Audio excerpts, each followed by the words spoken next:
Welcome to Fanatic Farms. Hey guys, welcome back to another Fanatic Farms video and another Transformer Tuesday. Love him or hate him, we are looking at that turbo revving young punk that is known as Hot Rod. Yeah, so we're back to 1986 now for the toys, and I will say straight off the bat, I am very biased towards Hot Rod / Rodimus Prime. I think he's a wicked character, but that because growing up, I had one Transformer video, and that was Series 3, Carnage in C minor, and the Ultimate Weapon. That's the only video I ever had, VHS tape I ever had of Transformers, and I watched that over and over again. So for me, for a very long time, Rodimus Prime was the leader of the Autobots. I didn't know who Optimus Prime was. So yeah, kind of biased, and it wasn't until I finally saw the 86 movie that I kind of understood that Optimus Prime was the ultimate leader, and that Rodimus Prime was this annoying kid that, let's face it, he did cause Optimus Prime's death, really. But yeah, let's crack on. Otherwise, I'm going to sit here and rant about how it was probably Hot Rod's fault anyway. Also, still using paper notes because my computer is still away at the moment, so I do apologise. This is the box for G1 Hot Rod that came out in 86. Not much you can really say about it. It's the same as every other G1 Transformer that came out at the time. You've got the red squared style packaging. We have Hot Rod's artist rendition in the corner. And then just like, Transformers, converts from robot to car, whatever it says. And then it has Hot Rod down as the Autobot Cavalier. And I really need to figure out what Cavalier means. I'll put it up somewhere, maybe. And then on the back of the box, we have the normal battle scene that comes with all G1 boxes. This time round, it's Series 3, so it's the Scramble City fight. Toy line and the movie toy line. So you've got, like I say, Scramble City bots, the Combiners, the aerial bots, that kind of thing. Metroplex Stripticon. We've got the movie vehicles, Transformers as well. Ultra Magnus, Scourge, Galvatron, Cyclonus, Springer. Basically everyone on the poster up here, apart from RC. And I do need to quickly say as well, with the movie figures, they made life difficult for themselves, didn't they? Series 1, Series 2 Transformer toys were based on, were just all imports, weren't they? They were like Micromaster, Takara, not Micromaster. Yeah. And they were brought over from other lines, like, Buggernuts, what's his name? Omega Spring, completely different toy line. Same with Jetfire, Roadbuster, Shockwave. They were all brought in from other different toy lines and merged into Transformer toy lines. So then they designed the cartoon on the toys. Where the Transformers movie came out first, then they had to then design the toys based on the animated models. And Floro Dairy, I think that's how you pronounce his name. I hope I pronounced that name right. He designed the movie characters, and then they had to design the toys on that. And he did not make life easy for them, did he? He kind of gave them curves and more organic looking shapes compared to the boxy styles of G1 and G2. Season 1 and Season 2, sorry. Like, crikey, we're in 2025 now, and we're only just getting a proper G1 RC. Based on the original prototypes, they're now remaking that, and we're finally getting that nearly 40 years later, when it was first designed in that lot. It's mental to me, but yeah, I'm very happy we are finally getting a G1 RC. I'm going to have to try and get that. But yeah, I'm rambling again. I do apologise. Also, before I bring my toy out, Hot Rod was slightly retooled further on down the toy line. He came in Series 4 of the toys. Transformers was dying. So in 87, he was slightly retooled to have a bigger port on his engine block and his hands to accommodate a 5mm, I think, hole peg. So then he could hold his Target Master, because by Series 4, he'd reverted back to being Hot Rod. And he went with Fortress Maximus and Nebulous, and they become Target Masters. So they did that to keep him more relevant. But yeah, that's pretty much it for him. On the back of the box as well, we do have the bio and the stats as well. So his bio does read. Where is it? There we go. Function as cavalier. His quote is, "The actions speak louder than words." Hot Rod is an all-American American boy. He is a typical adolescent who dreams of being heroic and important. He tends to follow rules too closely. Although he means well, Hot Rod's impulsive actions often let him get him into trouble. He carries 2 photon lasers that temporarily electromagnetize an enemy robot's microcircuits. Speed of 120 miles an hour, but his range is only 4 miles.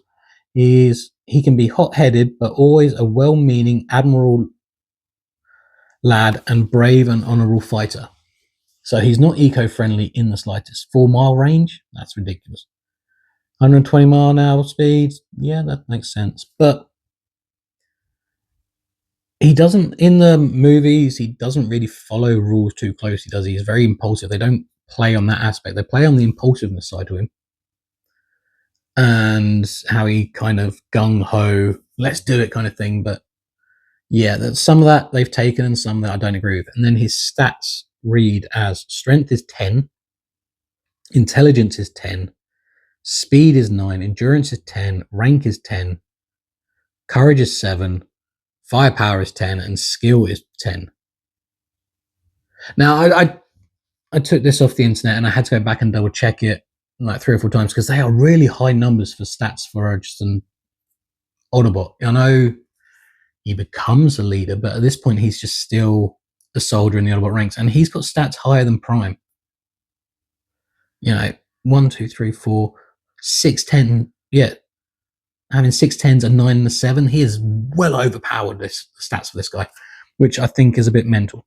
But I didn't design it, so it's not hey ho. So this is mine, and this is my childhood one. I got this. I say a childhood one. I probably picked this up at a car boot sale back in the late 80s, early 90s. But yeah, this is mine. And he has this very cool futuristic style. I do like the flames. Also with Hot Rod as well, there was variants. Like the very first releases had metal feet and rubber tires. And my one has rubber tires but plastic feet, and then there's others that just have plastic feet and plastic tires. I cannot speak today. But yeah, he's still freaking cool. And like I say, when he became a Target Master, they changed. Get my head out of the way. There we go. They made this hole bigger to accommodate his Target Master. But you can plug in one of his guns on the front like that. But yeah, for a futuristic car, he's quite cool. When was the future? It was what, 2005. We still haven't got cars that look like this, sadly. But yeah, to transform him, and again, mine, like I say, from early, so it is broken. My roof breaks off, and that's quite a known thing. I tried to fix it and ruined it even more. But what you do is you pull the legs out like so, flip the feet out, so like that. Stand him up, flip his head round. Well, no, outfold the arms, flip his head round, twist his thing, like waist, rotate the arms. This piece, you're just meant to literally like rotate it like that.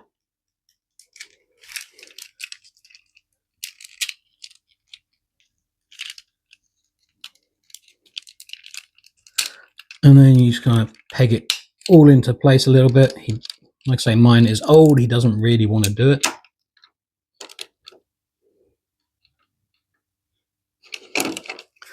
This bloody roof, I tell you. I really should get another one, but I can't bring myself to do it. There we go.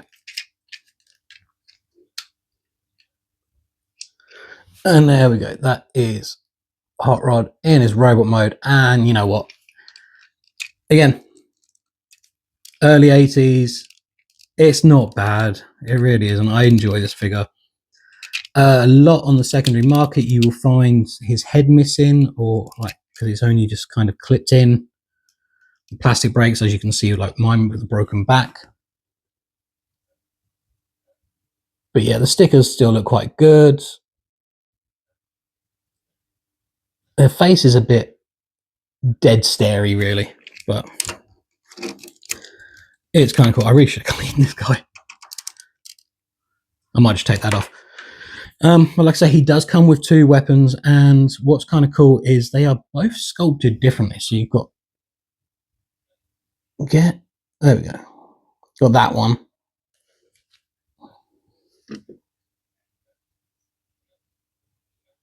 And then you got that one. And it was very rare to get 2 weapons. Usually you only get like 1 or something like that, but you can hold both of them quite nicely.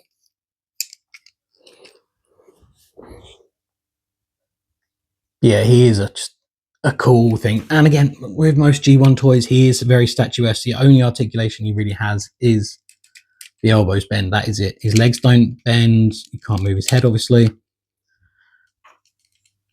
But still, he is just a freaking epic toy. And to have the juvenile version of the future leader of the Autobots is just so cool. And then obviously watching the film, oh, love it. But yeah, I just think he's so cool. Let's just put him there. But the beautiful thing is as well, we didn't just get this guy when he came out. We also got his upgraded version as well. And as you know, that happens in the movie. He gets given the Matrix of Leadership. Well, he takes the Matrix of Leadership off Galvatron. He opens it up. He lights the darkest hour, and he's infused with the wisdom and the powers of all the previous primes. He hears Optimus Prime's voice. Which, think about it now, I should have kind of guessed back in the day. And he gets a major upgrade, pretty much, doesn't he? He becomes the Winnebago of Doom, as he's lovingly known in the fan base, or a futuristic truck, because he takes that trope of if you're Prime, you've got to turn into some form of truck. So yeah, this is the front of the box for Rodimus Prime, and again, very G1, very similar to the Hot Rod toy. And I just love it. This one calls him though the Autobot Protector, which I find weird because Optimus Prime on his box was Autobot Commander. Rodimus Prime is the leader of the Autobots. Why isn't he that?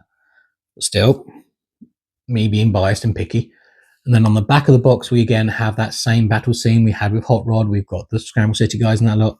But we do have now a new bio and new stats for Rodimus Prime. And his one reads, function is Protector. His quote is, experience is the benchmark of maturity. So he's now fully embracing this mature side of him, the more gruff, not gruff. Yeah, he's kind of snappy and gruff and a bit abrupt with everyone. Yeah. A vanguard for the Autobot ranks, possesses acute military prowess, speaks with the savvy of seasoned veteran expert tactician with exceptional maneuverability in battle. Can be hot-headed at times. He has a tendency to act first and ask questions later. In robot mode, carries a photon eliminator that shoots high voltage electricity. His range is 500 miles. His speed is 120 miles an hour. No, it's not 120. That was Hot Rod. 200 miles per hour. Sorry. Sole purpose is to protect all life. His only weakness is compassion for other living things. Well, that one kind of makes more sense, saying he possesses the military prowess, speaks with savvy of seasoned veterans. Of course he would be able to do that. He inherited the knowledge of the Matrix. And as we know, the Matrix contains all the knowledge of the previous primes and Transformers and all that lot. There's a whole episode where he travels in the Matrix and sees past primes. Only another 80 miles an hour though added to his vehicle mode speed, but yet at least they've added 196 miles to his range. 196, 496 miles to his range. So he's had a proper eco boost. He's eco-friendly now. But yeah, there's not really much you can say about Rodimus Prime. So I'm going to bring mine on. And again, this is an original one. It's not a reissue. So stickers are faded. You know, he's a bit wonky donkey. But yeah, here we go. This is Rodimus Prime in his Winnebago Doom mode. And now I really do love this truck. You know, the episode The Ultimate Weapon, where him and Ultra Magnus take Daniel and Spike to get the transforming cog from Trypticon. And he's in the dark black color scheme, which then they reused for the Shattered Glass. Shattered Glass universe. Absolutely love that look of him. He does come with a gun, and he does come with some blaster shields as well. And I completely forgot, we haven't done his stats. And considering 10, 10, 9, 10, 10, 7, 10, there's not much more you can upgrade for this guy. But his speed is 10, obviously. His intelligence is 10. His endurance is 10. His rank is 10. His courage is 10. His firepower is now 9. His skill is 10. What was the other one I'm missing? Where's my other? Strength is 10 as well. So literally what? He's had a boost on his courage. That is it. His courage. And he's... What? So he's the upgraded version of this guy. He's now the Prime. He's now in charge.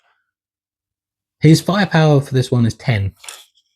For Rodimus Prime, his firepower is 9. He's lost a point on firepower. I swear the people that made these stats now, they never really look. In courage, yeah, he's gained 3 points in courage. He's now 10. His speed stayed the same at 9. Yeah, that's just stupid in my mind. Why would he lose a firepower? He's an upgraded version. Anyway, I'm getting too far. Unlike my Hot Rod, who's got rubber wheels, this guy has plastic wheels. I think there was some variance as well, again, with the rubber wheels, metal toes, that kind of stuff. But to transform Rodimus Prime from his truck into his robot mode is the most simplest thing in the world. Pull that out. So you've got this.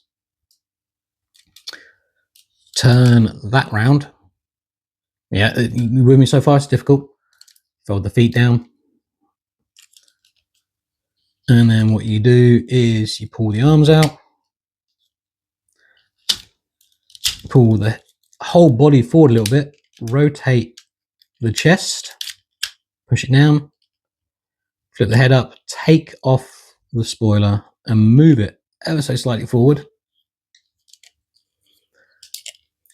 And there we go. We have Rodimus Prime in his robot mode. And I tell you what, this is a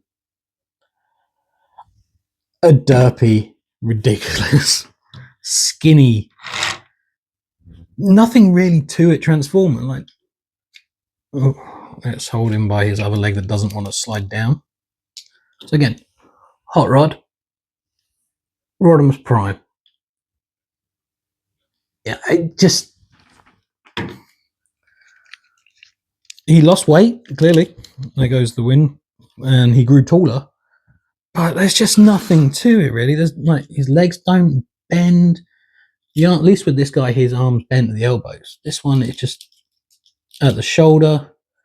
There's no articulation on the head, the body. It's just a static long piece of orange and red plastic. Even the face doesn't really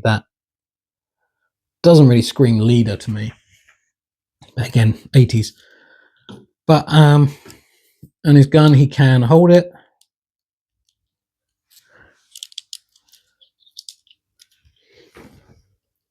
Like so. That's the gun. He's got this giant rifle now. And the trailer of his truck mode, or the Winnebago mode. Transform that. You pop open the panels,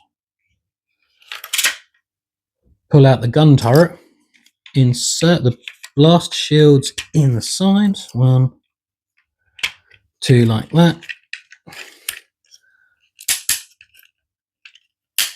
And that's pretty much it. It's a like gun turret platform artillery thing, and you know, you can stick hot rod on it like so. Again, it's a bit of a naff trailer design. You know, Optimus Prime's one was better because it had like the repair bay, had roller with it, it had the firing gun turrets. This thing is just, yeah, it's not the greatest like gun emplacement kind of thing. You can't even like add the gun to the top of it. But yeah, that is Rodimus Prime with his trailer, and then obviously you got Hot Rod as well. Like I say, I am again biased. I'll pick up that. There we go. I am biased because I also have Power of the Primes, Hot Rod / Rodimus Prime. I've got the classics. I've got the classics upgrade as well. So we will be going back and visiting other variants of this Hot Rod of Rodimus Prime rendition. I'm warning you now, there will be at least 2 more videos comparing newer generations. But yeah, like I said, the toy is Hot Rod's toy is wicked. I like Hot Rod's toy. Rodimus Prime's toy is a very weak. You know, the vehicle mode of the Winnebago Doom I like just because how stupid it is, and I also, like I say, grew up watching The Ultimate Weapon, so that vehicle mode is kind of ingrained in me. This toy version in robot mode is terrible. So bad. There's nothing you can really do with it. His toy version is better, but obviously mine's broken, but if it was complete and not broken, it'd be fantastic. Vehicle mode, I go with Rodimus Prime over Hot Rod. Robot mode is Hot Rod over Rodimus Prime. Alright guys, that has been me rambling on way too long and talking absolute rubbish for no reason whatsoever. So I hope you have a great day. I hope you have a great week. Until next time, I will see you soon. Bye.